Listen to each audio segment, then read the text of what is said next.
Hello students, welcome to Momina math classes. आज हमारा topic है स्टूडेंट्स 10th क्लास का पार्ट 2 समांतर श्रेणी का व्यापक पद ज्ञात करना। ठीक है स्टूडेंट्स, मैंने आपको लास्ट लेक्चर में 10th क्लास के लास्ट लेक्चर में क्या करवाया था स्टूडेंट्स? समांतर श्रेणी क्या होती है, समांतर श्रेणी कैसे बनती है और समांतर श्रेणी की जांच और समांतर श्रेणी का प्रथम पद और सार व अंतर डी ज्ञात करना बताया था। ठीक है स्टूडेंट्स, अब उसी सीक्वेंस को आगे लेके चलते हैं, उसी श्रेणी को आगे लेके चलते हैं। तो हमारा नेक्स्ट टॉपिक है समांतर श्रेणी का nवां पद या general term of AP. AP का मतलब अर्थमेटिक प्रोग्रेशन या समांतर श्रेणी। ठीक है स्टूडेंट्स, अगर आपने अभी तक मेरे चैनल को सब्सक्राइब नहीं किया है तो आप मेरे चैनल को सब्सक्राइब करें, लाइक करें और कमेंट जरूर करें। ठीक है स्टूडेंट्स, और बेल आइकन जरूर दबाएं ताकि आपको मेरे न्यू वीडियो के नोटिफिकेशन मिलते रहें। ठीक है स्टूडेंट्स, तो आज हमारा टॉपिक है स्टूडेंट्स एनसीईआरटी की 10th क्लास की बुक है हमारे। आज हमारा टॉपिक है general term of AP arithmetic progression या समांतर श्रेणी का व्यापक पद या nवां पद। एक ही होता है स्टूडेंट्स, nवां पद या व्यापक पद। ठीक है स्टूडेंट, nवें पद का मतलब स्टूडेंट्स n का मान कितना है, हमें कौन सा पद याद करना है।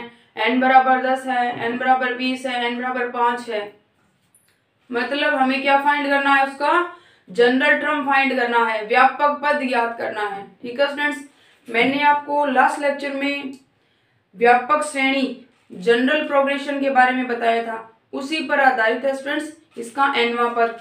nवां पद जो है समांतर श्रेणी का, उनको क्रमशः 3 नोटेशंस द्वारा रिप्रेजेंट किया जाता है।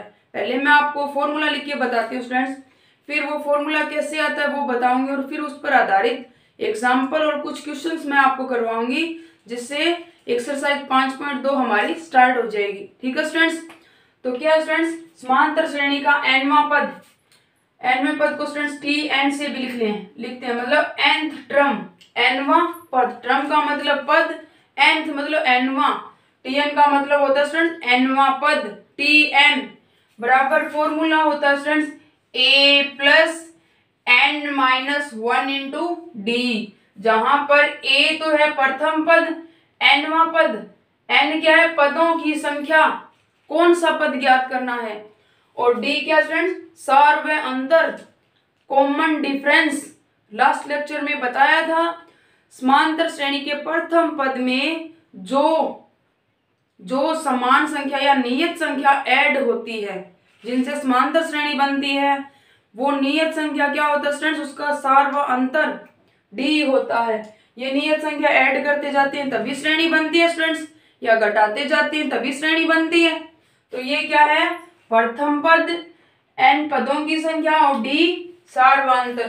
पहला नोटेशन तो ये है, समांतर श्रेणी के व्यापक पद को इस फॉर्मूले से भी लिखते हैं या Tn से भी लिखते हैं। ठीक है स्टूडेंट्स, एक होता है स्टूडेंट्स an बराबर होता है students a plus n minus 1 into D. ठीक है स्टूडेंट्स, इधर an जो है वो भी किसको रिप्रेजेंट कर रहा है, किसको दर्शाता है, ये किसको पता चल रहा है यहाँ से, an, a हो गया प्रथम पद, a2 हो जाएगा स्टूडेंट्स दूसरा पद, a3 हो जाएगा स्टूडेंट्स तीसरा पद, ऐसे करते करते जाएंगे तो an हो जाएगा स्टूडेंट्स nवां पद। ठीक है स्टूडेंट्स, तो an बराबर a प्रथम पद प्लस n पदों की संख्या इंटू d मतलब सार व अंतर, जो नियत संख्या समांतर श्रेणी बनाने के लिए हम जोड़ते हैं, वो नियत संख्या इसका सार व अंतर कहलाती है। और सार व अंतर को किससे लिखते हैं, डी से लिखते हैं, प्रथम पद को a से लिखते हैं। ठीक है स्टूडेंट्स, आगे एक और है, इसको हिंदी में भी लिखते हैं स्टूडेंट nवां पद बराबर a plus n minus 1 into D. तो ये जो स्टूडेंट्स आपको फॉर्मूले दिख रहे हैं 3, पहला हो गया, दूसरा हो गया, तीसरा हो गया, ये तीनों फॉर्मूले एक ही है स्टूडेंट्स, nवें पद को ही प्रदर्शित करते हैं। ये nवें पद को इन तीनों नामों से लिखा जाता है। ठीक है स्टूडेंट्स, n का मतलब क्या है स्टूडेंट्स, n का मतलब है पदों की संख्या, कौन सा पद ज्ञात करना है, ठीक है स्टूडेंट्स, तो ये वाला है फॉर्मूला। कैसे आता है ये? व्यापक टर्म ही है, व्यापक पद भी बोलते हैं इसको, समांतर श्रेणी का व्यापक पद, एनवा पद, टी एन, ए एन। ठीक है स्टूडेंट, बहुत सारे नोटेशंस है, मतलब इन नामों से इनको लिखा जाता है या इनको बोला जाता है कि एनवा पद ज्ञात कीजिए, एन का मान 10 है तो 10वां पद ज्ञात कीजिए। जैसे यहाँ पर हमें 5वां पद ज्ञात करना है तो इसको लिखेंगे T5 A5 5वां पद। ठीक है स्टूडेंट्स, 5वां पद। तो ये क्या है स्टूडेंट्स, इन तीनों नामों से समांतर श्रेणी के nवें पद को लिखा जाता है। मोस्ट इंपोर्टेंट फॉर्मूला है स्टूडेंट्स। अब ये फॉर्मूला आता कैसे है और इस पर आधारित क्वेश्चंस। ठीक है स्टूडेंट्स, देखते हैं फॉर्मूला कैसे आता है। ठीक है स्टूडेंट्स, सबसे पहले क्या मान लिया स्टूडेंट्स, सबसे पहले हमने मान लिया कि मानना समांतर श्रेणी का प्रथम पद a है, होता भी a ही है। मानना समांतर श्रेणी का, मानना समांतर श्रेणी का, समांतर श्रेणी का प्रथम पद, समांतर श्रेणी का प्रथम पद बराबर a। ठीक है स्टूडेंट, ये प्रथम पद हो गया स्टूडेंट्स a को T1 हो गया या A1 हो गया या पहला पद हो गया। ठीक है स्टूडेंट, प्रथम पद आ गया, प्रथम पद बराबर आ गया हमारे पास a। ठीक है स्टूडेंट्स, अब क्या करना है, इस कोई नियत संख्या ले ली। ये क्या स्टूडेंट्स, किसी संख्या में एक नियत संख्या जोड़ते जाते हैं, जोड़ते जाते हैं, जोड़ते जाते हैं तो एक श्रेणी बनती है। वो श्रेणी क्या कहलाती है, समांतर श्रेणी, एपी, अर्थमेटिक प्रोग्रेशन। ठीक है स्टूडेंट्स, या अर्थमेटिक सीक्वेंस समांतर श्रेणी ही कहलाती है। मतलब किसी संख्या में एक नियत संख्या जोड़ने पर जो श्रेणी बनती है वो समांतर श्रेणी। तो नियत संख्या क्या है स्टूडेंट्स, इधर नियत संख्या सार व अंतर d है। मानना तथा नियत संख्या, तथा नियत संख्या या सार व अंतर, सार व अंतर क्या है स्टूडेंट, सार व अंतर d है। सार व अंतर बराबर d। ये नियत संख्या जोड़ते जाते हैं तभी तो श्रेणी बनेगी स्टूडेंट्स। प्रथम पद हो गया हमारे पास इसका a। अब दूसरा पद ज्ञात करना है। दूसरा पद ज्ञात करेंगे तो प्रथम पद में क्या जोड़ने हैं, ये नियत संख्या जोड़नी है। ठीक है स्टूडेंट्स, तो यहाँ पर अगर हमारे पास आए प्रथम पद आ गया स्टूडेंट्स, दूसरा पद ज्ञात करेंगे तो किसी संख्या में नियत संख्या जोड़ेंगे। किसी संख्या हमारा क्या है, प्रथम पद है और नियत संख्या है d। तो किसी संख्या में नियत संख्या जोड़ेंगे तो a प्लस d। ये क्या आ गया स्टूडेंट, इसका दूसरा पद। ठीक है स्टूडेंट्स, ऐसे ही तीसरा पद ज्ञात करेंगे। तीसरा पद ज्ञात करना है तो क्या करना है स्टूडेंट्स, दूसरे पद में फिर नियत संख्या d जोड़ना है। ठीक है स्टूडेंट्स, तो दूसरा पद ये वाला है हमारा, इसमें क्या जोड़ेंगे स्टूडेंट्स, इसमें फिर वो नियत संख्या d जोड़नी है।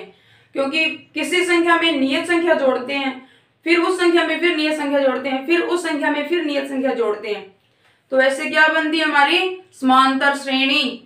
तो तीसरा पद ज्ञात करने के लिए दूसरा पद ये वाला, इसमें फिर d जोड़ना है, a plus D plus D. ठीक है स्टूडेंट, तो ये कितना हो गया स्टूडेंट्स, यहाँ से हो गया a, एक d है, फिर d है, कितने हो गए 2d। तो यहाँ से आ गया स्टूडेंट्स a प्लस 2d। ठीक है स्टूडेंट्स, चौथा पद ज्ञात करना स्टूडेंट्स। चौथा पद ज्ञात करने के लिए क्या करेंगे, तीसरे पद में फिर वो नियत संख्या जोड़नी है। ठीक है स्टूडेंट्स, नियत संख्या है d और तीसरा पद है ये वाला। चौथा पद ज्ञात करने के लिए तीसरे पद में फिर नियत संख्या जोड़नी है तो क्या आ जाएगा स्टूडेंट्स, a प्लस 2d, फिर d जोड़ना है। कितना आ जाएगा स्टूडेंट्स, a का तो ये आ गया a प्लस ये 2d है, फिर 1d ये वाला रहा, 3d हो गया स्टूडेंट्स, तो ये आ गया 3d। चौथा पद ऐसे ही क्या याद करना स्टूडेंट्स, पांचवा पद याद करें, क्या आएगा स्टूडेंट्स, चौथे पद में फिर नियत संख्या d जोड़ना है। ठीक है स्टूडेंट्स, तो क्या आ जाएगा a प्लस 3d, चौथा पद है, इसमें फिर नियत संख्या d जोड़ना है तो क्या आ जाएगा स्टूडेंट्स, a प्लस 3d और 1d ये वाला रहा, 4d हो गया स्टूडेंट्स, a प्लस 4d। ठीक है स्टूडेंट्स, प्रथम पद ज्ञात किया है, इधर क्या स्टूडेंट्स, इधर लिख सकते हैं प्लस 0 इंटू d। ठीक है स्टूडेंट्स, या इसको लिख सकते हैं ए का ए आ गया स्टूडेंट्स, प्लस इसको लिखते हैं 1 माइनस 1 जीरो ही होता है स्टूडेंट्स, 1 माइनस 1 गुणा डी। प्रथम पद है ए प्लस 1 माइनस 1 इंटू डी, क्योंकि जीरो से किसी संख्या को गुणा करते हैं तब जीरो ही आता है, और किसी संख्या में जब जीरो जोड़ते हैं तो वो संख्या ही आती है। जैसे 5 प्लस 0 बराबर 5, 3 प्लस 0 बराबर 3, 2 प्लस 0 बराबर 2। ठीक है स्टूडेंट्स, तो ए प्लस 0 बराबर ए ही आएगा स्टूडेंट्स, प्रथम पद आ गया।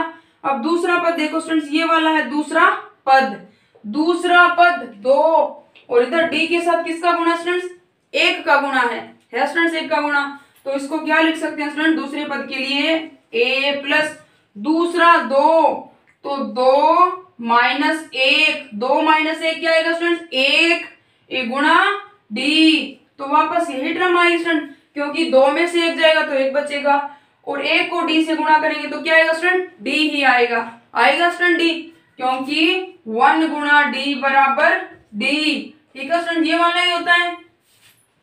दूसरे पद को ये लिख सकते हैं। अब तीसरा पद देखो स्टूडेंट, तीसरा पद, तीसरे पद में क्या है स्टूडेंट्स, ये टर्म है तीसरे पद की। तीसरे पद में डी के साथ किसका गुणा है स्टूडेंट्स, 2 का गुणा है। तो क्या लिखेंगे, ए को तो जैसे का तैसा लिख दिया, ए प्लस का साइन 3, तीसरा पद है इधर कितना है 2, तो 3 क्या आता है स्टूडेंट्स, 3 माइनस 1 गुणा डी, यही आएगा स्टूडेंट्स, इसी के बराबर होगा ये। ऐसे ही क्या ज्ञात करना, चौथा पद, चौथा पद ज्ञात करेंगे तो क्या आएगा स्टूडेंट्स, ए का ए आ जाएगा, चौथा पद ज्ञात करना, इधर है 3, तो ये लिख लेंगे चौथा पद 4 माइनस 1 गुणा डी। ठीक है स्टूडेंट्स, ऐसे क्या आ जाएगा, पांचवा पद, पांचवा पद है परंतु 4d है, ए के साथ 4d है, क्या आ जाएगा, ए प्लस 4 है तो मतलब 5 माइनस 1 गुणा डी, मतलब पांचवा पद। इधर क्या आता है, प्रथम पद तो 1, दूसरा पद तो 2 माइनस 1, तीसरा पद तो 3 माइनस 1, चौथा पद तो 4 माइनस 1, और पांचवा पद तो 5 माइनस 1। ऐसे ऐसे करते जाएंगे तो अंत में क्या आ जाएगा स्टूडेंट्स, एनवा पद, एनवें पद के लिए n माइनस 1। ठीक है स्टूडेंट्स, तो सोन ऐसे ऐसे करते जाएंगे, क्या आएगा, एनवा पद, एनवा पद बराबर क्या आ जाएगा स्टूडेंट्स, ए प्लस क्या आएगा, ए प्लस पांचवा पद तो 5 माइनस 1, चौथा पद तो 4 माइनस 1, तीसरा पद तो 3 माइनस 1, दूसरा पद तो 2 माइनस 1, पहला पद तो 1 माइनस 1। ठीक है स्टूडेंट्स, तो ऐसे एनवा पद ए प्लस n माइनस 1 गुणा डी। ठीक है स्टूडेंट्स, वो फॉर्मूला बन गया ये क्या स्टूडेंट्स, समांतर श्रेणी का nवा पद या व्यापक पद। ठीक है स्टूडेंट, ऐसे ज्ञात करना है। तो क्या आ गया हमारे पास, समांतर श्रेणी का, समांतर श्रेणी का nवा पद, समांतर श्रेणी का nवा पद, या क्या लिखते हैं स्टूडेंट, tn भी लिखते हैं या an भी लिखते हैं। ठीक है स्टूडेंट्स, तीनों नामों से इसको लिखते हैं। तो क्या सूत्र बन गया, nवा पद बराबर आ गया a प्लस, इधर लिखते हो स्टूडेंट्स, इसको इधर लिखती हूँ, क्या आ जाएगा स्टूडेंट्स, nवा पद, nवा पद आ गया हमारे पास tn बराबर, nवें पद से ही लिखते हैं a प्लस, nवा पद तो n माइनस 1, तो a प्लस n माइनस 1 गुणा d। ठीक है स्टूडेंट्स, या an, nवें पद से ही लिखते हैं a plus n minus 1 into D, या nवा पद क्या आ जाएगा स्टूडेंट्स, nवा पद बराबर a प्लस n माइनस 1 गुणा डी। तो ये तीनों क्या स्टूडेंट्स एक ही फॉर्मूले हैं, क्योंकि nवें पद को tn, an और nवा पद इन तीनों नामों से लिखते हैं। ठीक है स्टूडेंट्स, अब क्या करना है, जहां पर सूत्र याद रखना स्टूडेंट्स, जहां पर क्या है, जहां पर a बराबर तो क्या स्टूडेंट्स, प्रथम पद।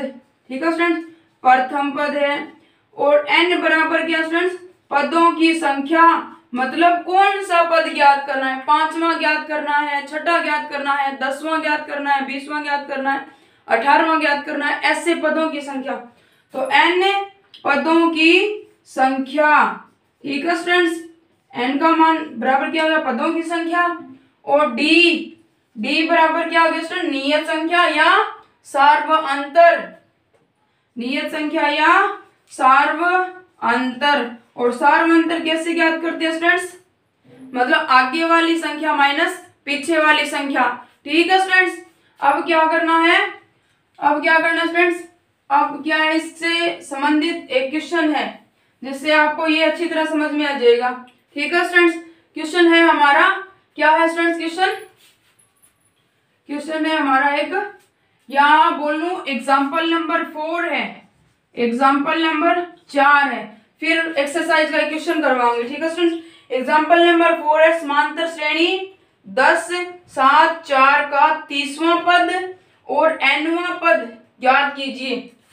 10, 7 और 4 समान क्या दे रखा स्टूडेंट्स, समांतर श्रेणी, समांतर श्रेणी क्या दे रखी है, 10, 7, 4 का nवां का 30वां पद, 30वां पद तथा nवां मतलब व्यापक है, ये मतलब व्यापक पद, व्यापक पद ज्ञात कीजिए, व्यापक पद ज्ञात कीजिए। ठीक है स्टूडेंट्स, तो हल करते हैं स्टूडेंट्स, इसको कैसे हल करेंगे, क्योंकि समांतर श्रेणी, समांतर श्रेणी क्या है स्टूडेंट्स, समांतर श्रेणी 10, 7, 4 ऐसे ऐसे ये वाली है। ठीक है स्टूडेंट्स, हमने क्या मान लिया, मानना कि समांतर श्रेणी है A1, A2, A3 ये वाला है। A1 बराबर 10, A2 बराबर 7, A3 बराबर 4 है। ठीक है स्टूडेंट, सबसे पहले क्या ज्ञात करना है, n 30वां पद ज्ञात करना है स्टूडेंट्स, क्योंकि nवां पद, फॉर्मूला है nवां पद बराबर होता है हमारे पास a प्लस n माइनस 1 गुणा d, ये वाला फॉर्मूला होता है स्टूडेंट्स, जहां a बराबर क्या है, a बराबर प्रथम पद, प्रथम पद। ठीक है स्टूडेंट्स, dn बराबर क्या है, पदों की संख्या, पदों की संख्या। ठीक है स्टूडेंट्स, और d बराबर क्या स्टूडेंट्स, सार्वअंतर, सार्वअंतर ये वाला है। ठीक है स्टूडेंट्स, तो a बराबर पहला पद जहां से श्रेणी स्टार्ट हो रही है a1 बराबर a होता है। ठीक है स्टूडेंट्स, और n बराबर कौन सा पद ज्ञात करना है, पहले 30वां पद ज्ञात करना है। तो n का मान कितना दे रखा है, इसने पहले 30 दे रखा है। ठीक है स्टूडेंट्स, क्योंकि 20वां पद ज्ञात करना हो तो n का मान 20, 10वां ज्ञात करना हो तो n का मान 10। ठीक है स्टूडेंट्स, तो क्या ज्ञात करना है, a प्रथम पद हो गया स्टूडेंट्स, क्योंकि प्रथम पद, प्रथम पद a बराबर क्या स्टूडेंट्स, a1 और a1 का मान है 10, तो a बराबर आ गया 10। ठीक है स्टूडेंट्स, और d ज्ञात करना है तो इसका मतलब a2 माइनस a1, आगे वाला पद माइनस पीछे वाला पद। ठीक है स्टूडेंट, तो a2 माइनस a1, a2 का मान है 7 और a1 का मान है 10, तो 7 माइनस 10 कितना आ जाएगा स्टूडेंट्स, माइनस की संख्या बड़ी है तो कितना आ गया स्टूडेंट्स, माइनस का 3। ठीक है स्टूडेंट्स, क्या आ गया, सार्वअंतर आ गया, a का मान आ गया, और n का मान कितना स्टूडेंट्स, n का मान है 30, क्योंकि 30वां पद ज्ञात करना है। ठीक है स्टूडेंट्स, n बराबर कितना आ गया, 30 आ गया। अब क्या कर लेंगे स्टूडेंट्स, इससे सूत्र में मान रख लेंगे, सूत्र में मान रखने पर, मान रखेंगे स्टूडेंट्स सूत्र में, तो nवां पद मतलब 30वां पद ज्ञात करना, तो इससे लिखते हैं a 30 बराबर या 30वां पद, तीनों नामों से लिखते हैं स्टूडेंट्स इसको, तो 30 a 30 बराबर a का मान है हमारे पास 10, तो आ गया हमारे पास 10, आगे वाला प्लस का साइन है, प्लस लगा दिया, n ब्रैकेट में n है, n का मान कितना स्टूडेंट 30, क्योंकि 30वां ज्ञात करना है, 30 माइनस 1 गुणा d का मान कितना है हमारे पास माइनस का 3, तो इधर आ जाएगा माइनस का 3। ठीक है स्टूडेंट, क्योंकि माइनस का साइन इसलिए ब्रैकेट में लिख दिया। अब क्या करेंगे, इसके साथ गुणा है तो इसका मतलब है आगे ले आएंगे, ये प्लस का साइन है, ये वाला माइनस का साइन है, तो प्लस माइनस माइनस, क्योंकि प्लस प्लस क्या होता है स्टूडेंट्स, प्लस होता है, प्लस माइनस है वो माइनस होता है, गुणा करते हैं तब, और माइनस प्लस माइनस होता है, मतलब प्लस माइनस आएगा तब भी माइनस और माइनस प्लस आएगा तब भी माइनस, तो ये वाले मान होते हैं। अब क्या है, इधर प्लस का साइन है और इधर क्या माइनस का साइन है, गुणा करेंगे तो क्या आएगा स्टूडेंट्स माइनस का, तो 10 का क्या आ गया 10, ये आगे ले आएंगे तो क्या हो जाएगा -3 गुणा 30 माइनस ये कितना हो गया स्टूडेंट्स 29 29। ठीक है स्टूडेंट्स, अब क्या करना है, 30वां पद ज्ञात करना है 10, ये प्लस का साइन आगे ले आए तो किसका हो गया स्टूडेंट्स माइनस का, 30 माइनस 1 हो गया 29। अब क्या कर लेंगे गुणा है स्टूडेंट्स, तो गुणा कर लेंगे 29 के साथ 3 का, तो 10 माइनस मल्टीप्लीकेशन करेंगे 7, कितना आ गया स्टूडेंट्स 2 बच गया, ये आ जाएगा 87। ठीक है स्टूडेंट्स, कितना आ गया 87, माइनस करना है 10 तो कितना आ जाएगा 10, माइनस की संख्या बड़ी है तो माइनस आएगा, अगर प्लस की संख्या बड़ी होती तो प्लस आता। अब क्या है इधर माइनस की संख्या बड़ी है। ठीक है स्टूडेंट, तो कितना आ जाएगा 10 घटाएंगे 87 में से तो 77 किसका स्टूडेंट्स माइनस का। ठीक है स्टूडेंट, तो हमारे पास A30 बराबर आ गया माइनस का 27, इसका मतलब इसका nवां पद क्या आ गया 30वां पद आ गया स्टूडेंट्स, इसका 30वां पद माइनस का स्तर आ गया। ठीक है स्टूडेंट्स, अब इसने आगे और बोला है कि nवां पद ज्ञात कीजिए, ये श्रेणी दे रखी है, इसका nवां पद या व्यापक पद ज्ञात करना है। ठीक है स्टूडेंट्स, तो व्यापक पद ज्ञात करने के लिए क्या करना है, इसमें मान रखना है ओनली, इस फॉर्मूले में क्या है a बराबर तो दे रखा है कितना स्टूडेंट्स a बराबर 10 और क्या है n बराबर n लेना ही है, क्योंकि n का कोई पर्टिकुलर मान नहीं दिया इसने बोला है कि व्यापक पद या nवां पद ज्ञात कीजिए, तो n बराबर n। ठीक है स्टूडेंट्स, और d बराबर क्या है a2 माइनस a1, वही 7 माइनस 10, 7 माइनस 10 बराबर कितना है स्टूडेंट माइनस का 3। अब सूत्र में मान रखने पर तो nवां पद या tn या an कुछ भी लिख सकते हो, tn बराबर आ जाएगा a का मान है 10 प्लस n की जगह n ही रखना है क्योंकि n का कोई मान नहीं लेना, व्यापक पद ज्ञात करना है n माइनस 1 गुणा माइनस का 3, क्योंकि d का मान माइनस का 3 है, अब माइनस का 3 आगे ले आएंगे प्लस माइनस माइनस, तो आ जाएगा 10 माइनस का 3 n माइनस 1, 3 का क्या करना अंदर गुणा करना है, माइनस का साइन है ब्रैकेट खोलते हैं तो ये वाला माइनस, फिर माइनस माइनस क्या हो जाएगा, माइनस को माइनस से गुणा करेंगे तो प्लस, तो यहां से आ जाएगा 10 माइनस 3 गुणा n 3n, माइनस माइनस क्या हो जाएगा स्टूडेंट प्लस, तो ये कितना हो गया स्टूडेंट 3। ठीक है स्टूडेंट, प्लस का 10 है प्लस का 3 है तो प्लस का कितना हो गया 13, तो यहां से आ गया 13 माइनस 3n, तो ये क्या आ गया, ये आ गया इसका व्यापक पद nवां पद या an या tn बराबर आ गया 13 माइनस 3n। ये था आपका एग्जाम्पल नंबर 4। ठीक है स्टूडेंट्स, ऐसे करना है, जब nवां पद ज्ञात करना हो तो n का मान रख लेंगे, अगर व्यापक पद ज्ञात करना हो तो n बराबर n ही रख लेंगे। ठीक है स्टूडेंट्स, तो अब है एक्सरसाइज 5.2 का क्वेश्चन नंबर फर्स्ट है, उसमें क्या दे रखा है, फर्स्ट क्वेश्चन में या पहले पर्सन में 3 पार्ट दे रखे हैं, मैं आपको इसका सेकंड पार्ट करवाती हूँ। एक्सरसाइज आपकी या पर्सन माला क्या है स्टूडेंट, पर्सन माला 5.2 है।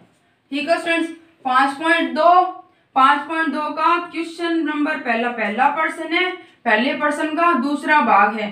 ठीक है स्टूडेंट्स, क्या ज्ञात करना है, समांतर श्रेणी दे रखी है, क्या दे रखी है हमें, समांतर श्रेणी दे रखी है 2, आगे दे रखा 3√2, आगे ये दे रखा है √2, फिर 3√2, फिर आगे दे रखा है 5√2, ऐसे समांतर श्रेणी दे रखी है। ठीक है स्टूडेंट, पहला दे रखा है √2, फिर 3√2, फिर 5√2, क्या ज्ञात करना स्टूडेंट्स 18वां पद ज्ञात करना है 18वां पद ज्ञात करना है। ठीक है स्टूडेंट्स, तो हल करेंगे, हल करने के लिए सबसे पहले क्या मान लिया, क्योंकि समांतर श्रेणी क्या है स्टूडेंट, समांतर श्रेणी √2 3√2 5√2 ये वाला है समांतर श्रेणी। तुलना कर लेंगे इसकी, A1 A2, इसको A1 मान लिया, ये A2 हो गया, ये वाला A3, ऐसे ऐसे मान लिया। तो A1 बराबर A प्रथम पद, क्योंकि nवां पद या व्यापक पद, nवां पद, या इसको लिखते हैं Tn या फिर An। एक ही फॉर्मूला आपको क्या करना है, अप्लाई करना है। तो Tn बराबर क्या आ जाएगा हमारे पास, A प्लस n माइनस 1 गुणा D। ये वाला फॉर्मूला है, क्योंकि A1 बराबर है, क्योंकि A1 बराबर A का मान है √2। Dn बराबर कितना है, 18वां पद ज्ञात करना, तो n का मान कितना आ गया, 18, n बराबर 18। आगे D बराबर होता है A2 माइनस A2, ये वाला A2 माइनस A1 या A3 माइनस A2, मतलब ऐसे माइनस करना है, ऐसे सार्वअंतर या नियत संख्या ज्ञात करने के लिए A2 माइनस A1 या A3 माइनस A2 बराबर आएगा। समांतर श्रेणी दे रखी है, नियत संख्या ही जोड़ते हैं तो नियत आएगा।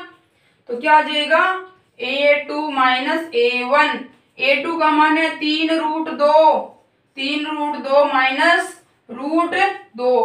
क्या है स्टूडेंट्स, इधर तो 3√2 है, इधर ओनली क्या 1√2 है, तो कितना बच जाएगा, 3 में से 1 गया 2, तो इसका मान क्या आ गया, 2√2।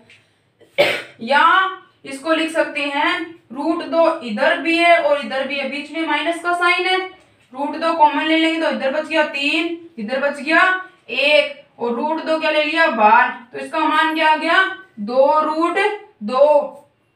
डी का मान आ गया 2√2। ठीक है स्टूडेंट, ये है हमारा सूत्र। इस सूत्र में मान रख लेंगे अब। ठीक है स्टूडेंट, सूत्र में मान रखेंगे तो Tn का मान 18, T18 बराबर A का मान हमारे पास √2 प्लस का साइन है बीच में, n का मान है हमारे पास 18 माइनस 1 गुणा D का मान है 2√2। कितना स्टूडेंट्स, 18 गुणा D गुणा 2√2। अब प्लस का है, आगे ले आएंगे। ठीक है स्टूडेंट्स, √2 प्लस 2√2, ठीक है, गुणा कितना है, 18 में से गया 17, तो 17 को 2 से गुणा करेंगे, 2 से ही गुणा होगा क्योंकि ये तो रूट में है, रूट में जाएगा तो कितना हो जाएगा, 17 की स्क्वायर हो जाती है रूट में, तो गुणा कर लेंगे। यहां से आ गया √2 प्लस 17 गुणा 2√2। ठीक है, यहां से आ गया √2 प्लस 17 दूनी 34 √2। ये 34√2 है, ये वाला √2, तो क्या कर लेंगे, √2 इधर 1 है, √2 बाहर कॉमन ले लेंगे, तो 1 प्लस 34 कितना आ गया, √2, तो ये कितना आ गया स्टूडेंट, 35√2। ये क्या आ गया इसका 18वां, T18 बराबर आ गया 35√2। तो क्वेश्चन नंबर फर्स्ट जो है उसमें 3 क्वेश्चन है और तीनों क्या स्टूडेंट इसी तरह है। व्यापक पद नहीं ज्ञात करना है, व्यापक पद दे रखा 18वां ज्ञात करना है, 10वां ज्ञात करना है, 24वां ज्ञात करना है, ऐसे ज्ञात करना है। ठीक है स्टूडेंट्स, तो आज हमारा टॉपिक था स्टूडेंट्स समांतर श्रेणी का व्यापक पद ज्ञात करना और समांतर श्रेणी का व्यापक पद कौन सा दे रखा वो वाला ज्ञात करना। ठीक है स्टूडेंट्स, अच्छी तरह से कवर कर लेना। इससे रिलेटेड और क्वेश्चंस हैं जो क्या टिपिकल है वो मैं आपको आगे वाले लेक्चर में करवाऊंगी। ठीक है स्टूडेंट्स, थैंक यू।